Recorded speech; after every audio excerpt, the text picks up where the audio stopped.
En este episodio de Infosalus, el portal de noticias de salud, enfermedades y nutrición, te ofrecemos el último de los desayunos sociosanitarios de Europa Press con el consejero de Sanidad del Gobierno de Aragón, José Luis Bancalero. Esta cita, celebrada en el Hotel Hyatt Regency Hesperia, Madrid, el 11 de junio de 2024, ha sido realizada gracias al patrocinio de Atris, Carburos Médica, Gilead, Sanitas, Medtronic y World Health Management. El director de Europa Press, Javier García Vila, a quien podemos escuchar a continuación, ha inaugurado el encuentro dando la bienvenida a todos los asistentes para dar paso al ponente invitado de hoy. Tras la exposición inicial del consejero, han mantenido un breve coloquio sobre la sanidad nacional, territorial y otros asuntos de la actualidad. Muy buenos días a todos y bienvenidos a una nueva sesión de los desayunos sociosanitarios de Europa Press, que hacemos, como es habitual, en colaboración con Atris, Carburos Médica, Gilead, Medtronic, Sanitas y World Health Management. Es un placer tener hoy con nosotros al consejero de Sanidad del Gobierno aragonés, a José Luis Bancalero Flores. José Luis, voy a hacer un pequeño apunte de tu currículum, que es muy extenso, y enseguida te doy la palabra. José Luis Bancalero Flores es natural de Melilla, es diplomado en enfermería en la Escuela Universitaria de Ceuta y es licenciado en Medicina y Cirugía por la Universidad de Zaragoza. Es además máster técnico superior en Prevención de Riesgos Laborales por la Universidad Complutense de Madrid y MBA en Dirección de Empresas por la Universidad de San Jorge. Tiene experiencia como enfermero en la escala de sanidad del Ministerio de Defensa, ha sido supervisor en el área quirúrgica de la Clínica Quirón de Zaragoza, es médico especialista en bioquímica clínica e investigador clínico en el Hospital Miguel Servet de Zaragoza y en el Hospital Nuestra Señora de Gracia.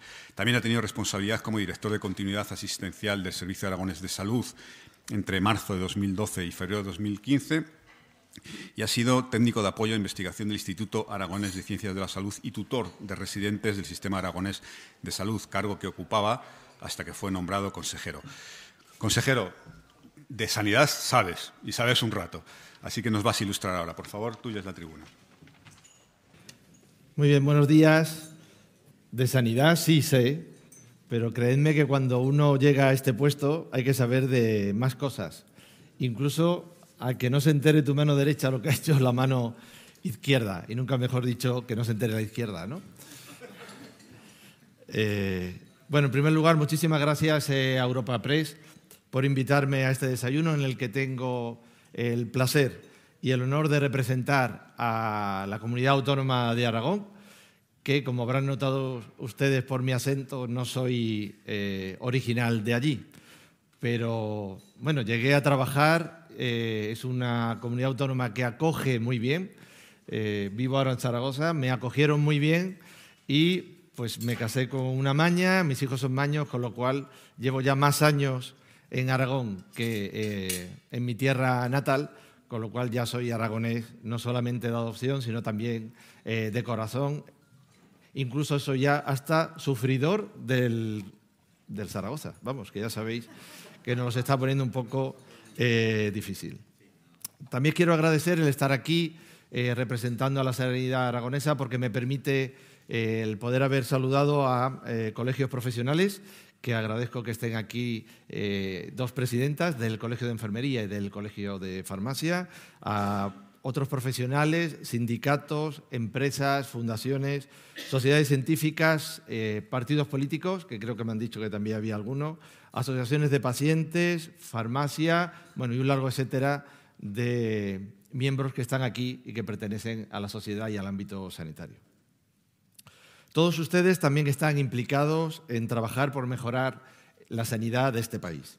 Y quiero aprovechar este encuentro para transmitirles unas ideas muy claras. La primera de ellas es que la asistencia sanitaria en Aragón es más cara. Y les voy a explicar durante los siguientes minutos el porqué.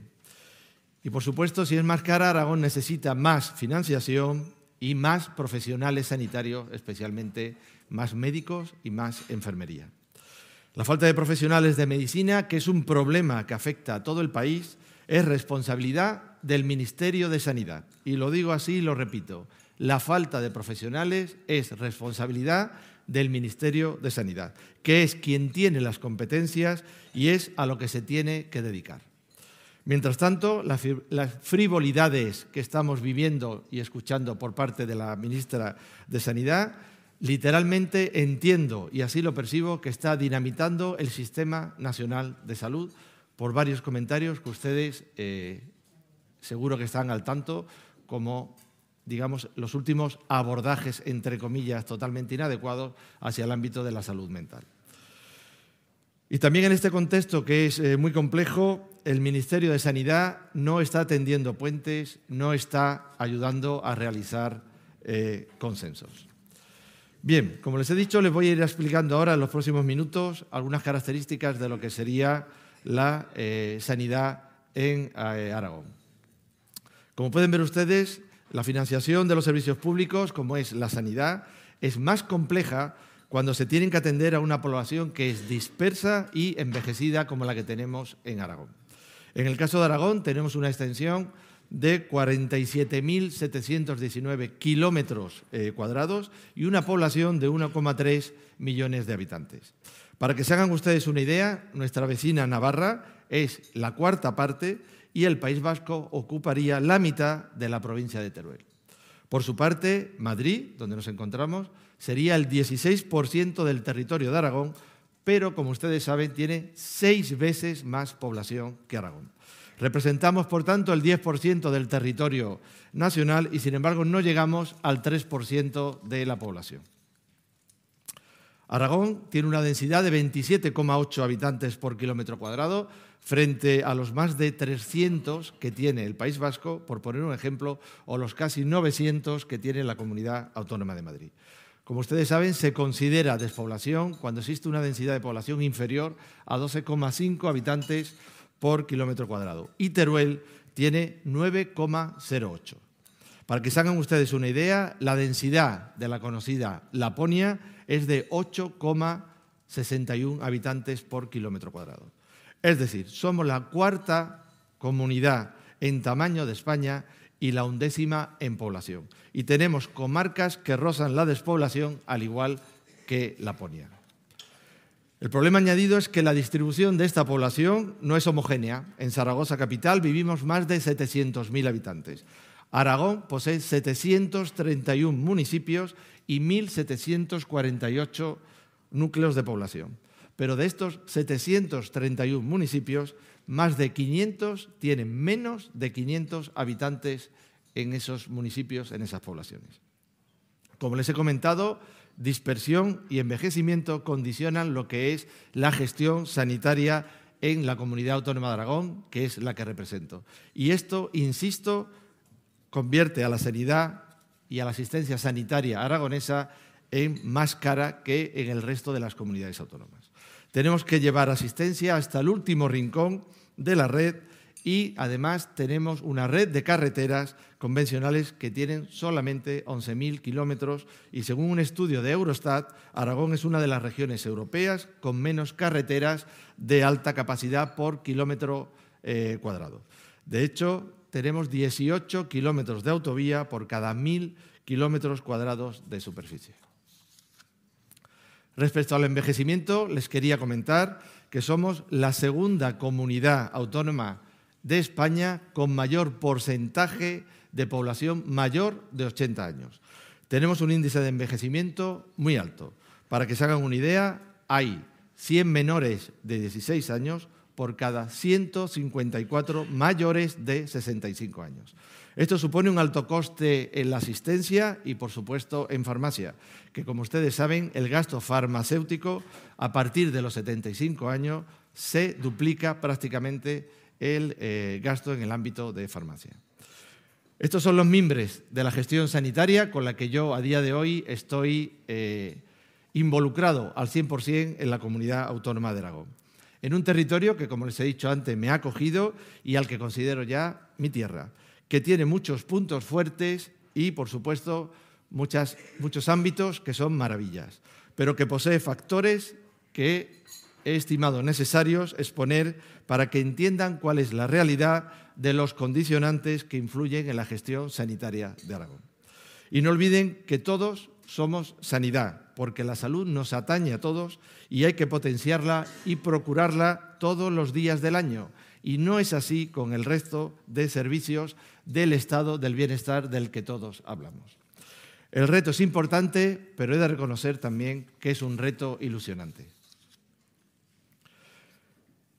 Paso a exponerle ahora brevemente algunas de las cifras sobre el sistema sanitario aragonés. La red sanitaria de atención primaria está formada por 124 centros de salud y 872 consultorios. Por su parte, cada uno de los 8 sectores sanitarios en los que está dividido todo el territorio aragonés tiene al menos un hospital. Y en el sector de Huesca, en concreto, hay 2. Uno en lo que es Huesca Capital y otro en lo que es Barbastro. Según el número de habitantes, la normativa aragonesa, que es del año 1997, hace una distribución, digamos, de los periodos en los que debe recibir asistencia sanitaria las diferentes poblaciones de esos 872 consultorios de los que les he hablado y que, para que ustedes me entiendan, los núcleos que tienen menos de 100 habitantes, según este decreto del año 1997, les correspondería que acudiera a esa población un día el médico y el resto del equipo de atención primaria, entre 100 y 200 habitantes 2 días, entre 200 y 300 3 días y a partir de 400 habitantes los 5 días de la semana. En estos momentos cumplimos este decreto en el 100% del territorio aragonés, excepto en la provincia de Teruel, en el que lo cumplimos en un 97% de todos los consultorios, como les he comentado antes. En todo caso, si un aragonés, como se pueden imaginar ustedes, precisa asistencia sanitaria inmediata, está asegurada en un primer lugar por esa mejora que hicimos nada más llegar en los primeros 100 días del transporte sanitario urgente y, cómo no, si no precisa ser evacuado a otro nivel asistencial, también se le atiende lo que son los denominados puntos de atención continuada. Como les he dicho antes, los 8 sectores sanitarios, en 3 de ellos, que se dividen según las provincias. En Zaragoza tenemos 3 sectores en concretos y Zaragoza no solamente tiene ámbito urbano, sino que tiene bastante y amplio ámbito rural. Con ello lo que les quiero decir es que la asistencia sanitaria en Aragón es dispar y si hay centros urbanos donde cada médico de atención primaria tiene más de 2.000 tarjetas sanitarias, hay otros en el ámbito rural que no llegan a las 200 tarjetas sanitarias, pero que atienden a varias localidades por carreteras que son sinuosas y con bastantes kilómetros entre una población y otra. En la ciudad de Zaragoza, la atención continuada, es decir, la que se presta en la atención primaria y se considera como si fuera urgente o de urgencias extrahospitalarias, fuera de la jornada habitual, se concentra en 5 centros sanitarios y se presta hasta las 8 de la tarde. En el medio rural, esta atención continuada se presta a las 24 horas del día. Pero tenemos muchos problemas para completar los puestos de atención en todo Aragón. Y en un gran número de ocasiones la asistencia se cubre gracias a la responsabilidad y el empeño de los equipos de atención primaria que de forma voluntaria se respaldan unos a otros porque saben lo difícil que es y lo necesarios que son para toda la población. Esta es una de las consecuencias de la falta de profesionales que afecta especialmente, como ustedes todos saben, al ámbito de la atención primaria, pero también, como no, al de la hospitalaria y especialmente a los centros que están ubicados fuera de lo que es nuestra capital, Zaragoza. Todos los hospitales que no están en la capital, es decir, en Zaragoza, son considerados en la Comunidad Autónoma de Aragón como de difícil cobertura. Y este es el presente, pero ¿qué es lo que nos va a presentar el futuro? Les he comentado que contamos con unos 24.000 profesionales y de esa cifra la plantilla de médicos del Servicio Aragonés de Salud, a grandes rasgos, está formada por 4.500 profesionales médicos. De ellos, unos 1.400 son médicos de familia, 183 son pediatras y el resto son de otras especialidades y, por supuesto, hasta completar de otras categorías en las que incluimos la enfermería, fisioterapia y otras disciplinas. Entre 2024 y 2027 al menos se jubilarán 600 médicos en la comunidad autónoma de Aragón. Y de ellos 300 serán médicos de familia. Si consiguiéramos fidelizar al 100% de residentes de familia de la especialidad familiar y comunitaria que a día de hoy se forman en Aragón, no tendríamos el relevo asegurado, porque tendríamos 287 frente a 300 jubilaciones. Bien, Aragón ha adoptado ya algunas medidas para hacer frente a esta situación que les acabo de comentar. Y me voy a referir a 4 especialmente. En primer lugar, contamos con el presupuesto más alto de toda la historia del Gobierno de Aragón. Ha supuesto un incremento de un 10% sobre el anterior, del año 2023. Eso supone más de 230 millones, que hacen una cantidad total de más de 278.668 millones de euros. En segundo lugar, llegamos, como les he comentado antes, y mejoramos el transporte sanitario urgente, que lo vimos fundamental dada la dispersión de la población que tenemos en Aragón. Y comprenderán ustedes que esto era muy importante para, como les he comentado antes, poder prestar una asistencia total, íntegra y en tiempo y forma a todos los ciudadanos aragoneses. Y en tercer lugar, lo que hicimos fue empezar y proponernos cuidar a los profesionales, cuidar a todos los que nos cuidan. Y para ello hemos aplicado diferentes medidas. En primer lugar, abordamos lo que ustedes conocerán, que es la carrera profesional, que, como saben, es un complemento retributivo para reconocer la progresión profesional y que esto estimule a todos los profesionales sanitarios. Hemos reconocido el segundo trimestre del año 2019, que estaba no solamente sin evaluar, sino sin reconocer, y esto ha supuesto que destinemos 22 millones de euros para hacer este pago, que el Gobierno anterior ni lo reconocía ni lo pagaba. Y vamos a seguir, como no puede ser de otra manera, con los siguientes años. Tenemos la ambición y casi el compromiso total por parte de la Consejería de Hacienda que podremos abordar en este año 2024 antes que finalice los años 2020 y 2021 hasta llegar a la actualidad durante todo el periodo en el que vamos a poder gobernar en esta legislatura. Y también hicimos la aprobación, por supuesto, en mesa sectorial, de 2 ofertas de empleo público en estos últimos 8 meses, que va a suponer que se permita la estabilidad a 1.529 profesionales y, por supuesto, también adquirimos el compromiso que firmó el anterior Gobierno, pero que no lo implantó, ni siquiera lo dotó financieramente, de abordar las 35 horas semanales. Sigo con las medidas que hemos adoptado en el Gobierno de Aragón. Otra de ellas ha sido atraer el talento tanto de los que se han formado en Aragón como de los que se formaron fuera. Y para ello hemos hecho una orden de fidelización que le denominamos Orden de Fidelización MIR para especialistas de dentro y fuera de nuestra comunidad autónoma, con un complemento para la profesión médica que alcanza en 3 años 30.000 euros y para la profesión enfermera que alcanza los 19.500 euros.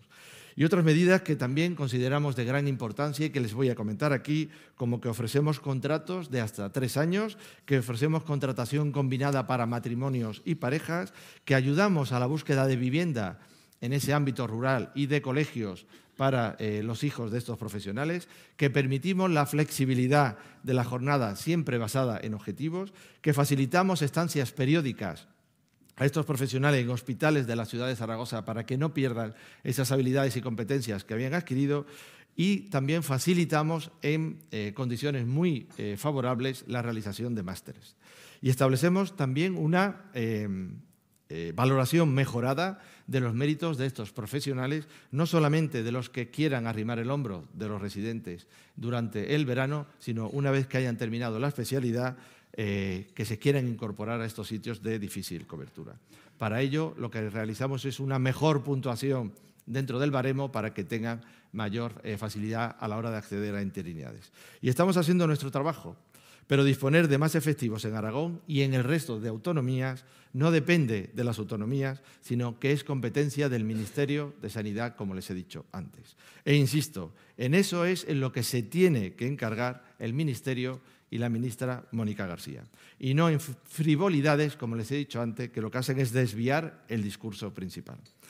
Donde nos tenemos que centrar es en los problemas importantes y que tienen repercusión de verdad para el ciudadano. Y el Ministerio lo que tiene que hacer es coordinar y facilitar este tipo de consensos. De momento lo que vemos son ocurrencias y, repito una vez más, frivolidades, que lo único que están haciendo es dinamitar el sostenimiento, el cemento, la base del Sistema Nacional de Salud. Y me he dirigido en repetidas ocasiones a la ministra por carta con propuestas totalmente viables para paliar este déficit de profesionales.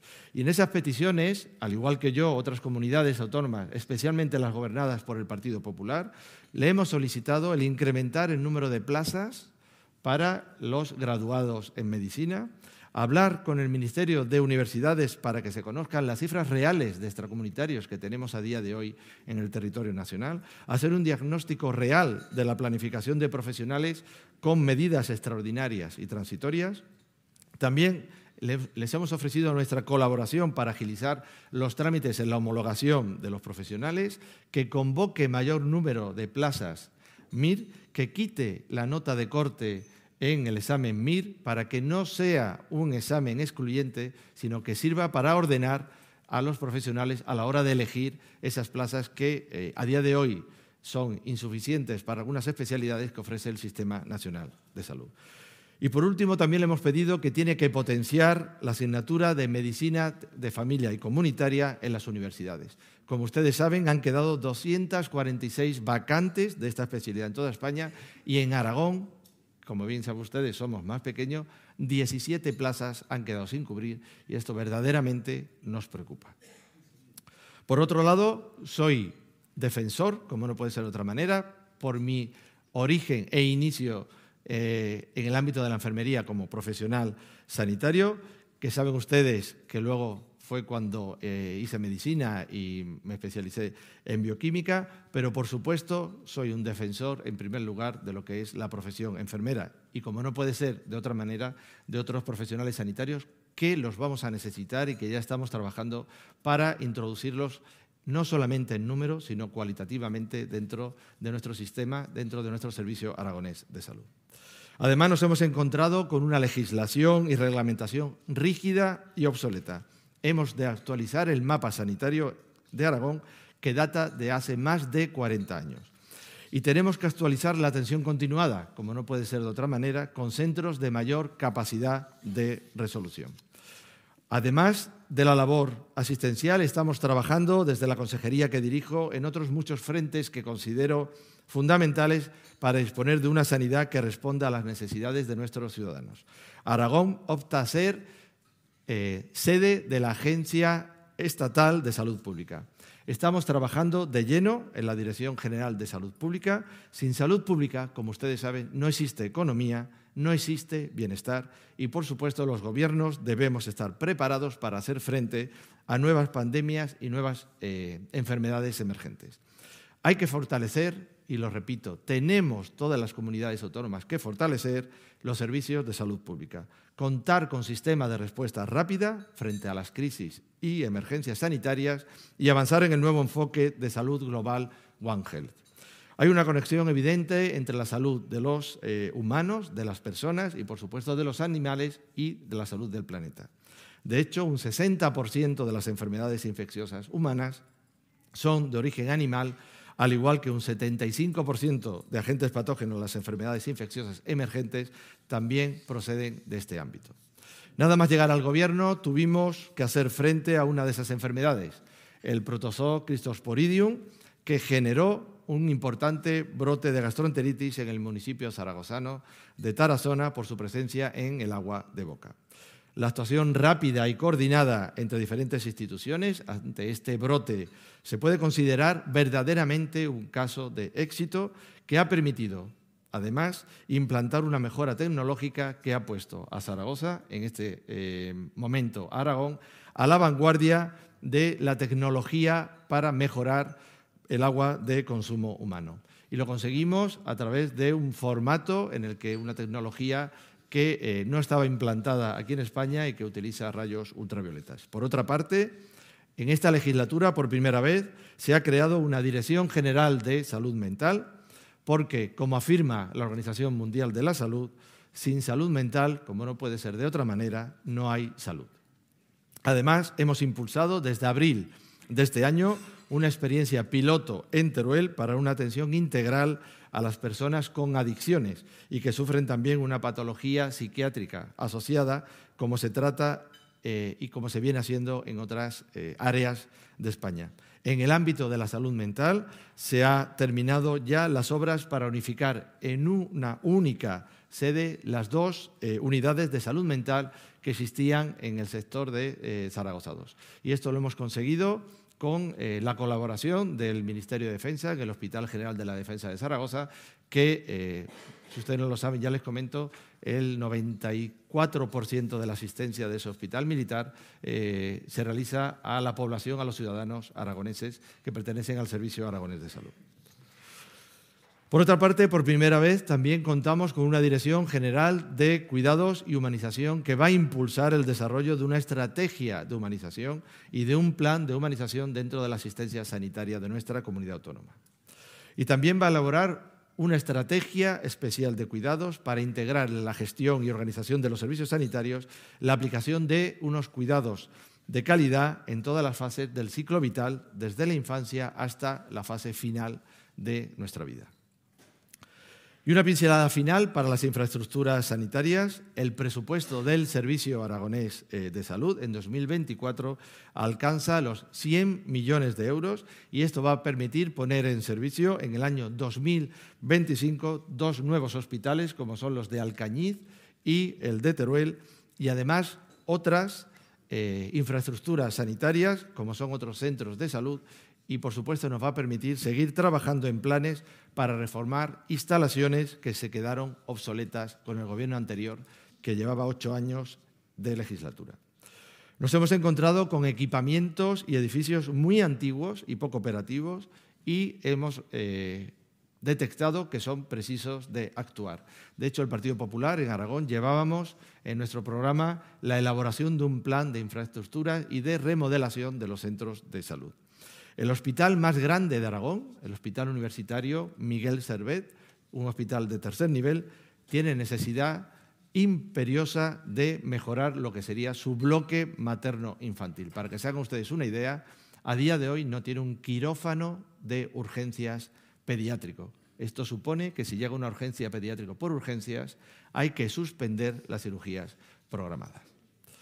Allí se presta una atención, como ustedes saben, puntera y de calidad en unas instalaciones que precisan, como les he comentado, de muchos cambios. He tratado de darles una somera visión de lo que es Aragón, de lo que estamos haciendo con mucha ilusión, porque tenemos muchas ganas de trabajar y de mejorar y porque creo firmemente en un sistema sanitario público, universal e innovador.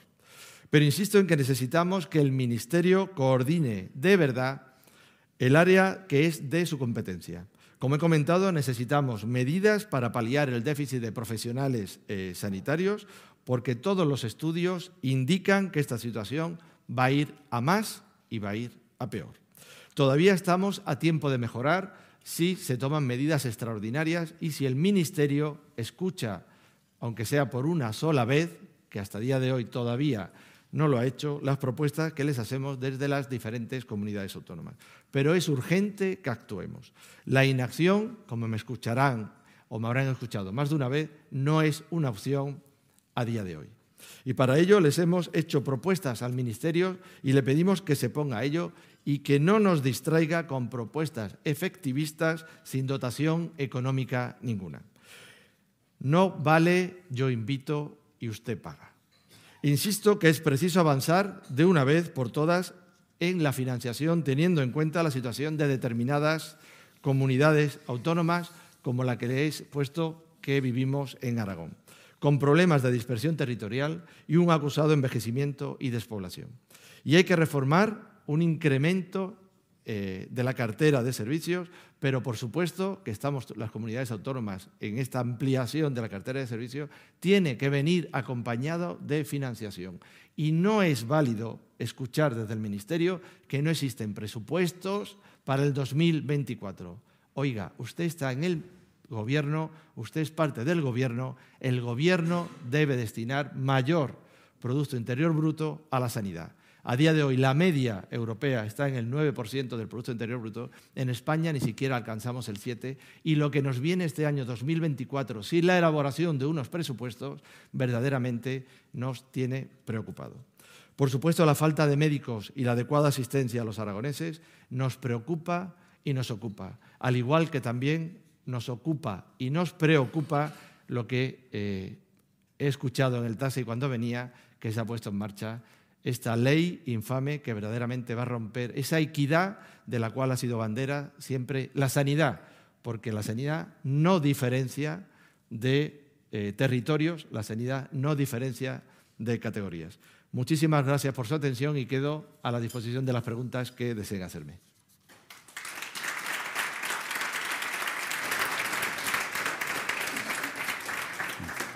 Muchas gracias, consejero. Tenemos 35 minutos y muchísimos asuntos. Vamos a abordar algunas de las cosas que ha planteado en su intervención, que son muy interesantes. Pero antes, permítame, empezando por lo último, ¿cuál es la ley infame esta que he escuchado en el taxi? ¿A qué se refiere? La ley de amnistía. Ah, vale. Lo he supuesto, pero en fin, que se ha publicado ya hoy por fin en el Boletín Oficial de Estado. Sí. Consejero, se ha referido 2 veces en su intervención, ha dicho 2 veces una afirmación muy contundente, que es que la ministra de Sanidad está dinamitando el Sistema Nacional de Salud. ¿Tanto? Pues yo verdaderamente creo que sí, porque cuando las comunidades autónomas les pedimos que adopten medidas extraordinarias, no lo hacemos simplemente, como ella nos ha dicho, que nos dediquemos a gestionar y no a hacer oposición, que esa es una medida que ella se podría aplicar a sí misma, ¿no? Y no ponerse detrás de una pancarta cuando es la ministra de Sanidad de todos los españoles, se coloca detrás de una pancarta para ir en contra de una parte de ese sistema sanitario del territorio español, en concreto de esta comunidad autónoma. Sí, verdaderamente creo que lo está dinamitando, aumenta la cartera de servicio, cosa que he dicho y vuelvo a repetir, todas las comunidades autónomas estamos de acuerdo en dar mayores prestaciones a nuestros ciudadanos, pero por supuesto tienen que venir acompañadas de otras medidas. La primera de ellas con recursos y por supuesto la segunda en paralelo de una buena financiación. La primera vez que lo ha dicho usted ha dejado caer que una de esas ocurrencias, como usted les ha calificado, son las famosas declaraciones sobre la salud mental, sobre que los tratamientos largos en salud mental acaban matando, creo que fue literalmente lo que se dijo. Exactamente. ¿Y qué otras ocurrencias o qué otras frivolidades ve usted en el Ministerio? Bueno, pues para mí es una frivolidad que se salte el reglamento de funcionamiento de un órgano en el que se debe existir consenso para todo el territorio nacional, como es el Consejo Interterritorial del Sistema Nacional de Salud. Existe un reglamento y hay que cumplirlo, y la señora ministra pues no lo cumple. Nosotros le pedimos más de 7 comunidades autónomas un orden del día y la ministra no lo cumple.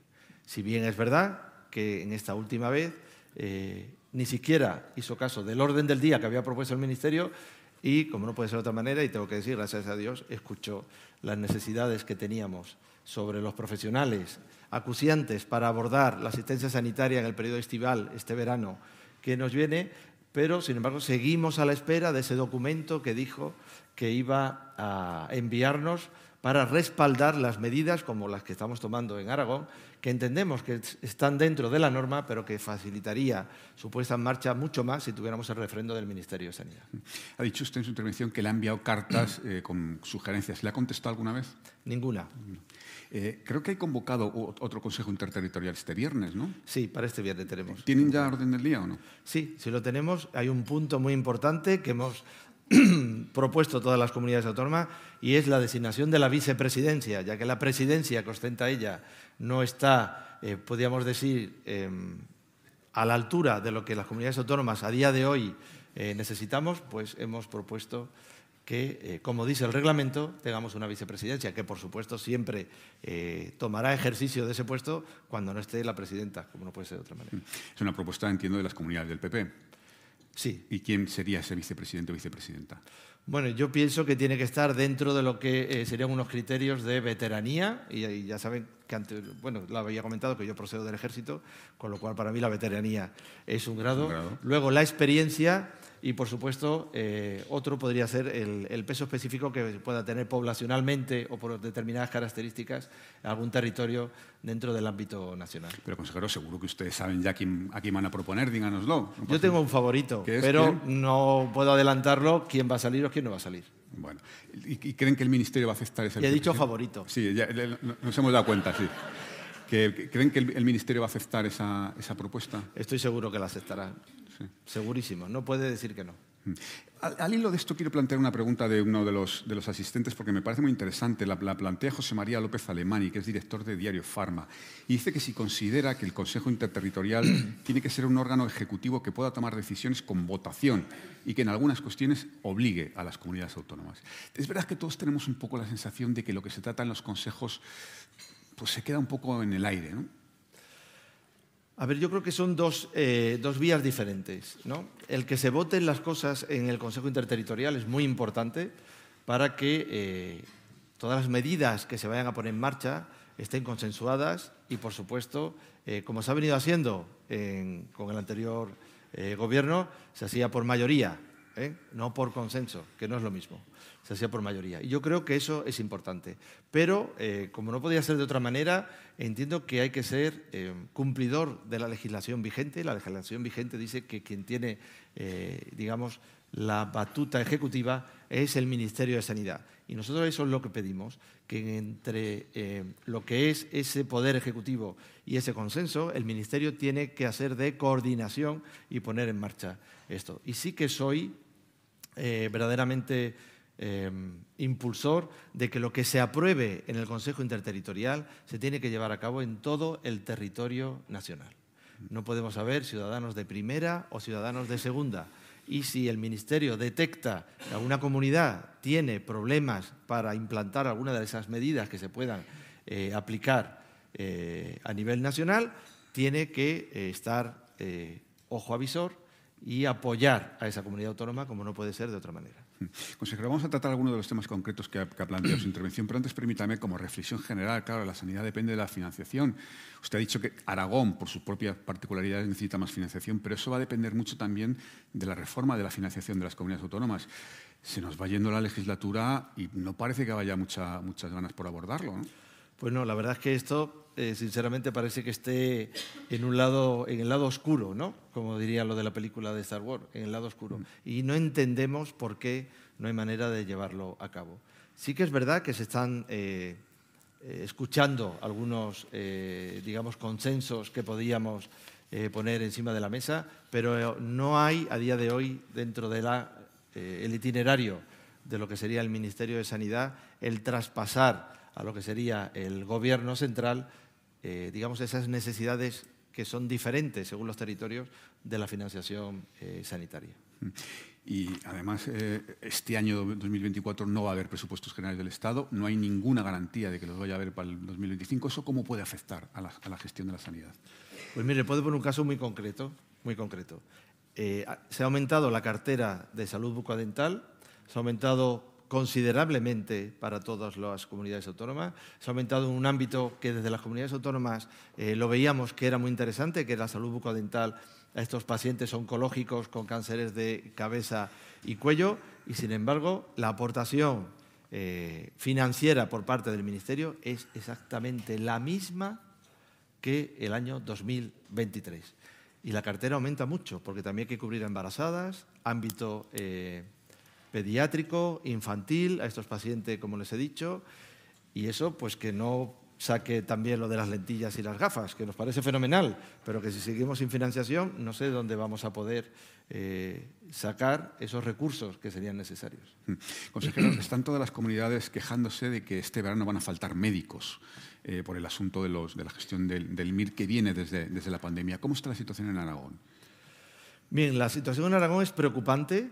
Es una situación problemática. Yo me atrevería a decir que se podría clasificar como si fuera una crisis sanitaria, por supuesto, salvando la distancia de lo que fue la COVID-19, pero he de reconocer que esa orden de fidelización MIR que nosotros pusimos en marcha ha tenido buenos resultados de cara a este verano y hemos conseguido que de forma voluntaria y Repito, y que quede bien claro, que Aragón es defensora de que acaben el periodo formativo los residentes de medicina familiar y comunitaria, que lo acaben.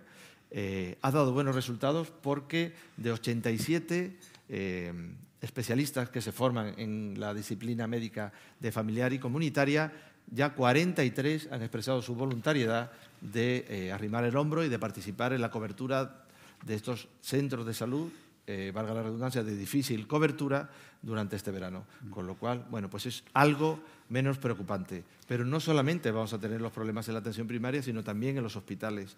Y para ello van a convivir a lo mejor dos R4 que sin el respaldo del Ministerio no podremos, digamos, movilizarlos dentro del Servicio Aragonés de Salud para poder completar esa asistencia sanitaria en este periodo estival de vacaciones de los profesionales que tienen derecho a descansar, porque si no, luego el invierno es muy duro cuando viene la gripe y otras infecciones, digamos, ¿no? Pero, por ejemplo, ¿sería usted partidario de permitir que los MIR ejerzan solos, como se ha sugerido, o eso no? Los MIR ya ejercen solos. Los MIR ya tienen una autonomía, me atrevería a decir, del 99,9% a día de hoy. Lo reconoce su normativa. De hecho, la normativa pone que esa autonomía se tiene que poner en práctica como mínimo los 2 últimos meses antes de finalizar la especialidad. Eso ya lo hacen. Lo único es que aquí en España, que sabéis que somos muy garantistas, lo que dice la normativa es que tiene que estar tutorizado o supervisado, pero la supervisión no tiene por qué ser directa. Puede estar en el mismo centro asistencial e incluso, yo soy de la opinión, que puede estar en otro centro asistencial siempre y cuando sea cercano y disponga de tecnología para poder hacer esa consulta. Y eso es lo que le hemos pedido al Ministerio de Sanidad para que emita un documento en el que refuerce estas decisiones que en Aragón estamos decididos a tomarlas porque somos conscientes y somos creedores de que la normativa lo permite. ¿Y cree que el Ministerio les va a hacer, en este caso, va a aceptar su sugerencia? Con el Ministerio he de decirle que soy muy escéptico. Pero en todo caso, aunque no exista ese manual por parte del Ministerio, ustedes sí que van a permitir el que los MIR ejerzan solos, supervisados, aunque sea desde otro centro. Exactamente. En el caso de Aragón, además, hay un problema por la dispersión geográfica y por la atención primaria. ¿A la atención primaria exactamente cómo le puede afectar esta falta de médicos? Bueno, a la atención primaria le afecta, digamos, de la forma más grave, porque en un hospital tenemos una concentración de profesionales sanitarios muy elevada, bueno, muy elevada, bastante más elevada que lo que sería en un centro de salud. Y, de hecho, ya vivimos, digamos, esa reorganización asistencial entre diferentes especialidades, como fue en la época del COVID, en las que incluso profesionales de disciplinas quirúrgicas atendían a pacientes en ámbito de lo que sería la medicina interna, ¿no?, o los infecciosos. En la atención primaria esto nos va a afectar, como no puede ser de otra manera, y una de las soluciones que hemos puesto en marcha, como les he dicho, ha sido la orden de fidelización del decreto MIR, y la otra es en la que estamos trabajando, que es la actualización de ese mapa sanitario, que tiene más de 40 años y que supone estar trabajando con una normativa del siglo XX cuando verdaderamente estamos hablando de dar unos servicios, una asistencia sanitaria en el siglo XXI. No podemos trabajar de la misma manera, pero sí va a afectar. Entendemos a día de hoy que vamos a poder cumplir ese decreto que les he dicho del año 97, en el que dice que a una población de menos de 100 habitantes hay que ir un día, y también jugamos con otros profesionales de altas competencias, como son los profesionales de enfermería, de esa enfermería especialista en familiar y comunitaria, que ha adquirido grandes competencias y que, por supuesto, en un ámbito de una población envejecida como es la de Aragón, en la que se precisan mucho más cuidados que atenciones, digamos, médicas directas o de supervisión médica directa, entendemos que vamos a poder salvar, perdonen ustedes la expresión, los trastos este verano.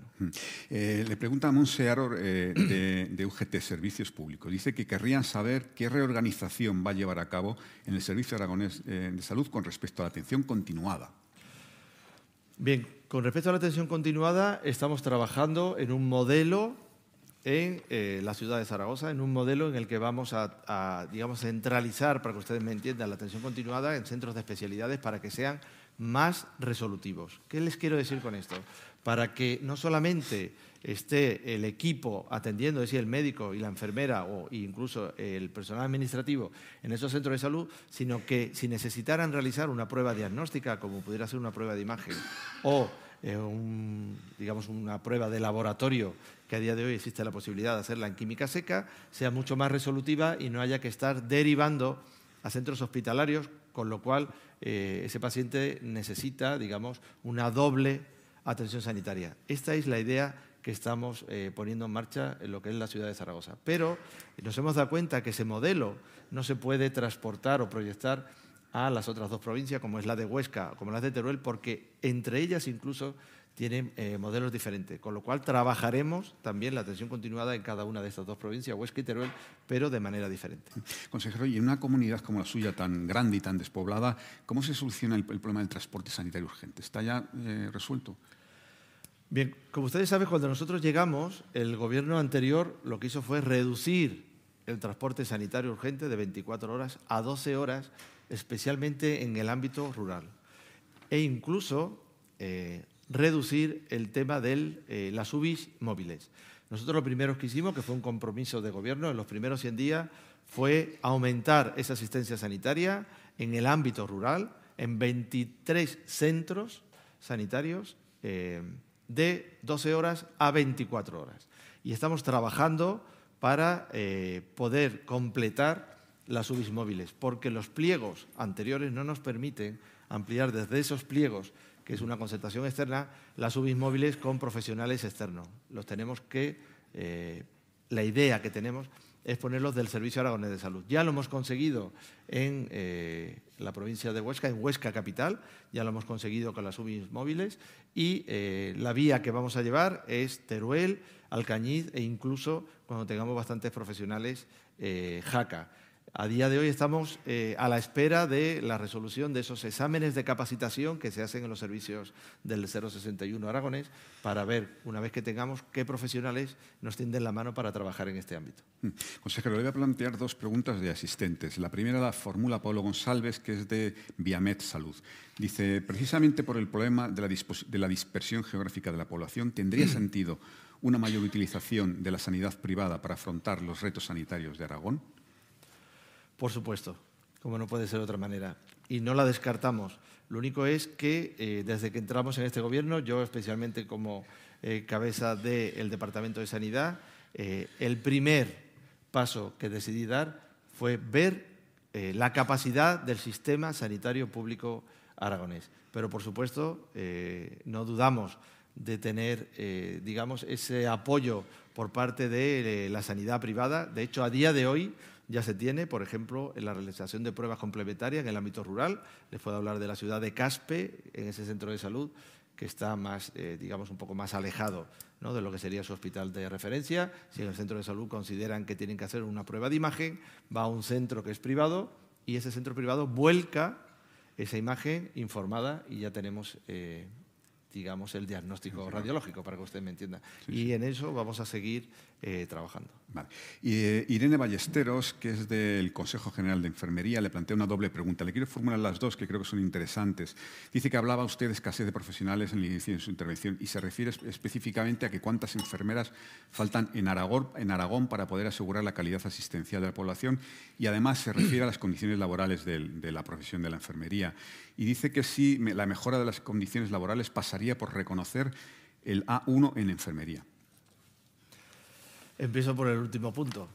El reconocimiento del A1 no es, yo verdaderamente creo que no mejoraría las condiciones laborales de la enfermería. Si entendemos que la retribución económica está dentro de una condición laboral, sí, como no puede ser de otra manera. Sí puede ser.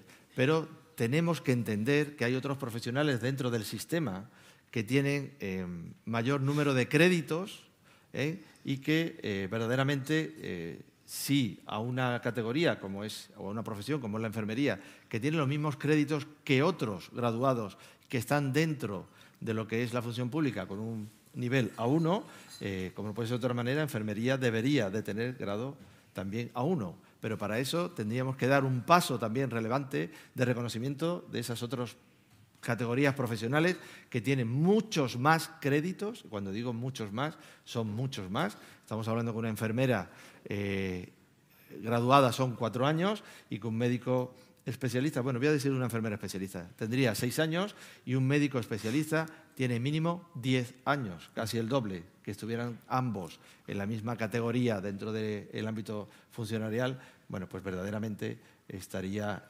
reconociendo a un profesional y, digamos, desreconociendo a otros profesionales. Y sobre el número de enfermeras que hacen falta en Aragón, no me atrevería a dar un número, porque si no, constantemente me van a ir poniendo palotes de todas las que me faltan. Pero me atrevería a decir que lleva 3 ceros. 3 ceros. Sí. Y el palote o no palote, o número, es que cambia mucho entre un palote y un 9. Claro. No. Que no me atrevo a dar ningún número, pero sí que por estimaciones, o como se suele decir, por la cuenta a la vieja, que sé que eso no es un método, digamos, que sea fiable, pero sí que es verdad por las conversaciones que hemos tenido con las direcciones de enfermería y esa creación de esa Dirección General de Cuidados y Humanización, tendría una cifra de 3 ceros.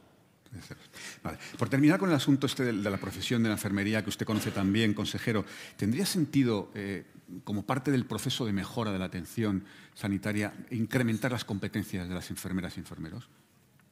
Por supuesto. A día de hoy esas competencias ya las tienen, pero la normativa las limita.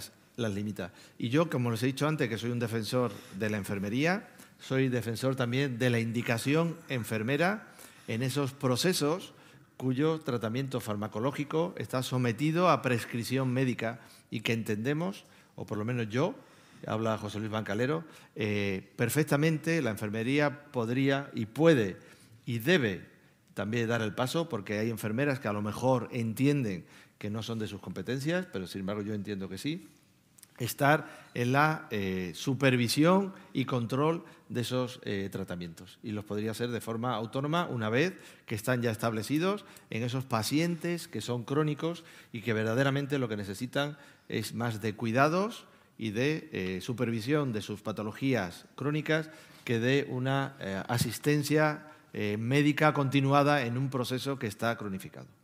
¿Y por qué no se hace, consejero, si parece que es de sentido común, no? Bien, pues porque en este país lo que son las normativas y las legislaciones, pues dependiendo del interés del que está en el gobierno en ese momento, pues puede hacerse por la vía rápida y urgente, como la ley que se ha publicado hoy en el Boletín Oficial del Estado, sin consenso y, por supuesto, rompiendo esa equidad en todo el territorio, y, sin embargo, otras que verdaderamente son necesarias y que son fundamentales para abordar esa sanidad, esa asistencia sanitaria del siglo XXI, como es una normativa que hable sobre las competencias y desarrollo competenciales de otras profesiones. No solamente hablo de enfermería, también podría hablar del ámbito de la psicología o del ámbito de la fisioterapia, o de esas competencias que podríamos introducir y aumentar en el ámbito de los farmacéuticos. Bueno, pues por supuesto intentaremos impulsarlas desde las comunidades autónomas gobernadas por el Partido Popular, pero no les puedo garantizar el éxito. Bueno, consejero, otro asunto bien importante, las guardias médicas. La idea del Ministerio es que reducirlas, ahora son de 24 horas, es verdad que a todas luces parece un exceso, reducirlas, pasarlas a 17 como primer paso y luego a 12.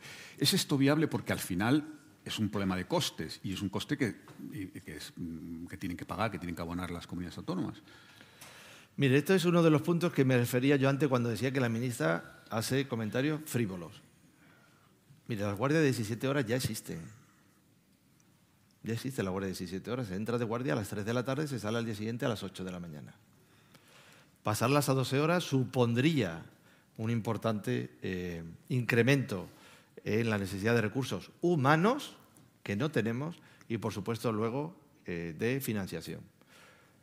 Y esto lo sabe la ministra, porque ella es médico, es anestesista y habrá hecho guardia, supongo, en el servicio de anestesia. Entonces queda muy bien decir que vamos a quitar las guardias, como no puede ser de otra manera. Eso cuidaría a los que nos cuidan, como hemos dicho antes, que es una de las ideas primordiales que tiene la Comunidad Autónoma de Aragón, el Departamento de Sanidad de Aragón, pero tenemos que ser realistas. Las de 17 horas ya existe, luego no está poniendo nada encima de la mesa. Y quitarlas de 24 horas, por ejemplo, en el ámbito urbano, supondría tener que cerrar centros de salud y dejar de dar asistencia en determinados consultorios. Si esta era la idea que tenía, llevamos 6 ministros en 5 años y ninguno de ellos ha abordado esta posibilidad, que hay que empezar, como no puede ser de otra manera, por los cimientos, que es tener más recursos humanos. Y a partir de ahí, bueno, pues el dinero se puede buscar, pero los profesionales sanitarios no crecen como setas. Necesitan una formación, necesitan una ampliación de sus conocimientos, y un médico especialista en el sistema nacional hoy día mínimo son 10 años y una enfermera especialista son 6. O sea que más que un problema presupuestario es un problema de falta de profesionales. Totalmente. El gran problema... Podríamos organizarlo de otra manera, pero yo creo que la población no debería someterse a esa tensión asistencial y tener los centros cerrados y que vaya un profesional cuando le llamen o te atiendan por teléfono o con otras tecnologías. Pero eso hemos visto que tiene determinadas limitaciones que sirven para algunos casos, pero para otros no. Con lo cual, lo primero sería tener un número de recursos humanos suficiente. Y ese último informe que nos ha puesto encima de la mesa el Ministerio y que yo a día de hoy, dándole una vuelta, me ha parecido que tiene algún sesgo, que no voy ahora a entrar en valoración aquí. Entre. A nosotros nos Bueno, pues encantan. el punto de corte, ¿no? Como ustedes saben, no es igual hacer un punto de corte del número de profesionales en el mes de agosto que si lo hacen en el mes de febrero, y hasta aquí puedo contar. Vale. Otro asunto bien importante, la prevención y el control del tabaquismo. El Ministerio presentó un plan que al final se ha quedado un poco también en el aire. ¿Cómo se va a abordar esto? ¿Qué medidas tendrían que ser obligatorias? ¿Qué medidas no? ¿Hasta dónde puede llegar la autonomía de las comunidades autónomas para implementar estos planes? Nosotros, desde las comunidades gobernadas por el Partido Popular, entendemos que hay que abandonar el tabaquismo. Es decir, sabemos que el tabaquismo es malo y tenemos que luchar contra él. Y cualquier medida que vaya arrinconando al tabaquismo es bueno, sobre todo porque es saludable el abandonarlo. Pero no lo queremos hacer con imposiciones legales, que eso habría que hacerlo por una ley, sino estamos más por la labor de dar recursos para que la gente abandone, digamos, ese hábito, esa adicción, dar libertad para que en determinadas zonas donde se vaya a fumar, bueno, pues cada uno decida si quiere estar dentro, digamos, de ese abandono del tabaquismo o mantenerse dentro y, por supuesto, vuelvo otra vez a lo mismo, dar herramientas y dar financiación. Si hay que subir el precio del tabaco, nos parece perfecto, pero ese incremento tiene que ir destinado a las comunidades autónomas para que podamos destinar recursos humanos y recursos incluso fiscales para esos ámbitos en los que, si alguien decide ser un espacio libre de humo, pues, por ejemplo, tenga mejoras fiscales. Y si una persona necesita abandonar el hábito del tabaquismo y tiene una gran adicción, se le puede ayudar no solamente con farmacoterapia, sino también con ayuda de profesionales que a día de hoy están formados tanto en el ámbito de la atención primaria, médicos, enfermería, como desde las farmacias, que también se le podría ayudar, y, cómo no, con el apoyo de psicología clínica. Consejero, otro asunto bien importante, la salud mental. Usted, al llegar a la consejería, creó una dirección general específica de salud mental. ¿Cómo va? ¿Cómo está funcionando esa dirección general? Esta dirección general ha cogido 3 líneas fundamentales. La primera fue hacer una evaluación del plan de salud mental que existía, que era 2020-2025, y que nos encontramos con prácticamente, no llegaba a un 10% de implantación en este pasado 2023. Lo que estamos haciendo es mejorar algunos de esos puntos y, por supuesto, impulsar el que cuando llegue el año que viene, 2025, pues tengamos todo este plan verdaderamente impulsado. Y las otras 2 es la mejora de los recursos humanos. Queremos acercarnos a esa cifra que da la Organización Mundial de la Salud de profesionales en el ámbito de la salud mental. A día de hoy estamos bastante lejanos de esos 18 psiquiatras por cada 100.000 habitantes y, por supuesto, mejorar las infraestructuras para poder dar una mejor asistencia al ámbito infanto-juvenil, que verdaderamente nos preocupa por la incidencia que está llevando. Y en ese plan, como les he dicho, que estamos mejorando, lo que hemos hecho es impulsar y estamos trabajando lo que sería el plan contra el suicidio, que también nos preocupa bastante, especialmente en nuestra comunidad autónoma. No es que estemos peor que en otras, pero bueno, no deja de sorprendernos. Me refiero a un número de noticias demasiado importante en suicidios en el ámbito infanto-juvenil, que esto tiene un impacto tremendo en la sociedad y, como no puede ser de otra manera, en el ámbito escolar, tanto de forma, digamos, negativa como de casi incentivación o de reflejo en otros jóvenes, pero también en la edad adulta, y que estamos teniendo un mayor número de casos de autólisis en nuestros servicios de urgencias. Sobre estos asuntos de salud mental, le plantea Santiago Boira, que es vocal del Consejo de Psicología de España y decano de Psicología de Aragón, le plantea que cómo ve la incorporación de psicólogos en atención primaria y que si faltan psicólogos especialistas a nivel del Estado, a nivel de España. Pues sí, faltan psicólogos especialistas a nivel de España. Sabemos que las plazas PIR es otra de las que hemos puesto encima de la mesa al Ministerio. Estamos completamente convencidos que tenemos capacidad para aumentar ese número de plazas, con lo cual lo único que le pedimos al Ministerio también es que flexibilice la acreditación de esas unidades, al igual que pedimos la flexibilización de las unidades docentes para familiar y comunitaria, que flexibilice dentro de esas unidades docentes de psiquiatría, donde son multiprofesionales y también se hace la especialidad del PIR. Pero creo que a día de hoy tenemos una limitación muy seria para la incorporación de la psicología clínica dentro del ámbito de la atención primaria, porque no hay psicólogos clínicos en suficiente número.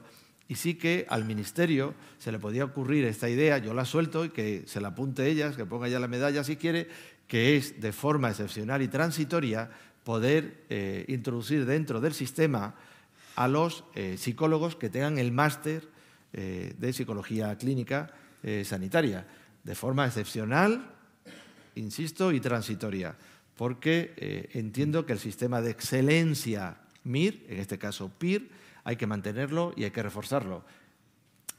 Quiero decir con esto que no sea una oportunidad para abrir una puerta trasera para que entren profesionales dentro del sistema. Insisto, de forma excepcional y transitoria. Y sería una vía para poder mejorar el ámbito de la atención primaria. Bueno, pues ahí queda la propuesta. Vamos terminando, pero quiero algunas preguntas muy específicas sobre la situación, sobre todo de infraestructuras en Aragón. ¿Los hospitales de Barbastro, Jaca y Calatayud están suficientemente dotados? Bien.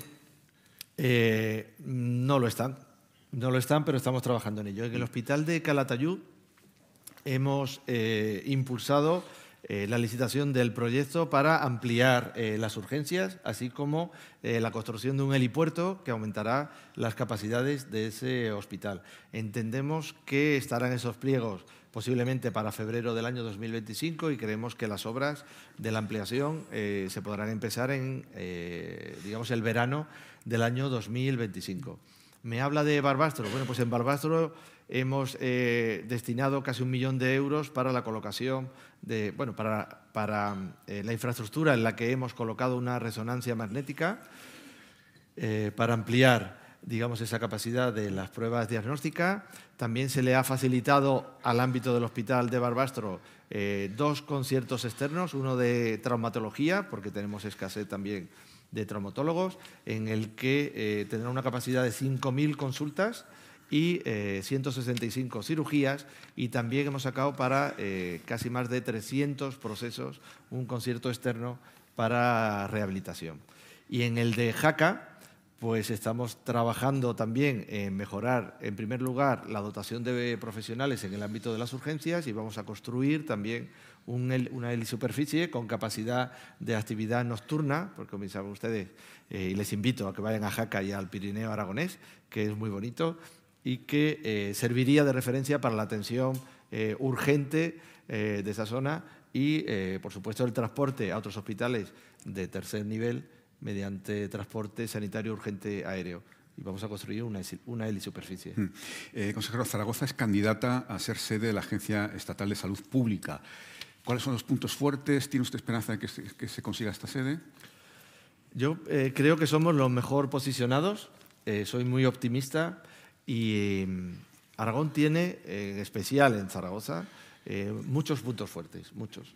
Estamos en una situación geográfica envidiable, porque estamos muy cerca de aquí de Madrid. El modelo que presentamos nosotros no es llevarnos toda la Agencia Estatal de Salud Pública a Zaragoza, sino mantener digamos, una parte que es la que tiene que asesorar al Ministerio, como no puede ser de otra manera, en el ámbito de una emergencia sanitaria, debería estar aquí, pero esos profesionales en 1 hora y pico, igual que han venido ustedes, 1 hora corta, bueno, 1 hora 20 minutos en el AVE, más luego 10 minutos desde la estación de Delicia a donde tendríamos el edificio que queremos ofertar al Ministerio de Sanidad. En 1 hora y media un profesional estaría de Madrid trabajando en las oficinas de la Agencia Estatal. Pero sobre todo es que tenemos un ecosistema científico e investigador muy potente en Aragón, en especial en la ciudad de Zaragoza. Tenemos profesionales de renombre, tanto en el ámbito de la salud pública como de la salud animal y de la salud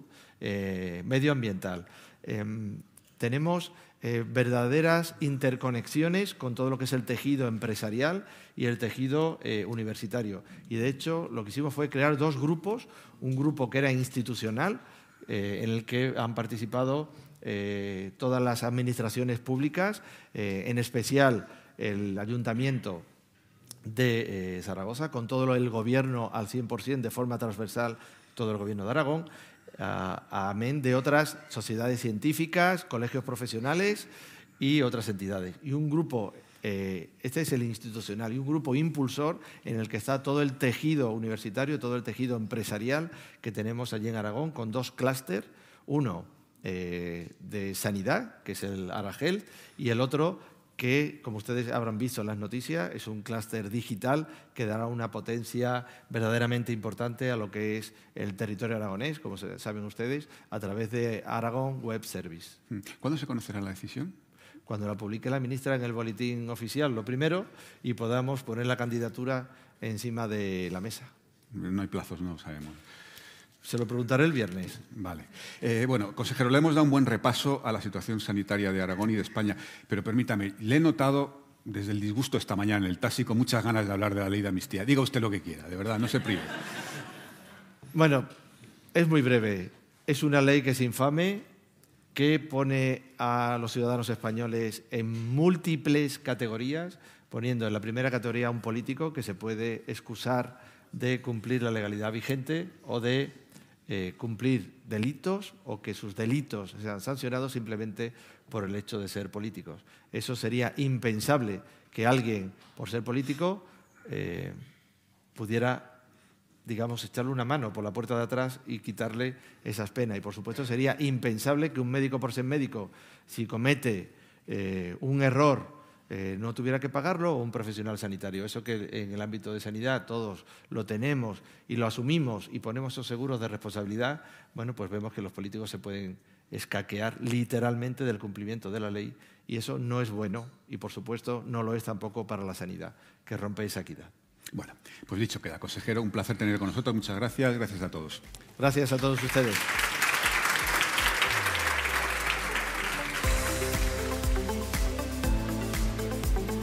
Despedimos esta entrega de Infosalus, el portal sanitario de la agencia de noticias Europa Press, invitando a todos nuestros oyentes a descubrir el resto de episodios de este programa, así como los distintos podcasts de nuestra red a través de europapress.es/podcast. Recuerda que puedes encontrar todos ellos en las principales plataformas de podcasting.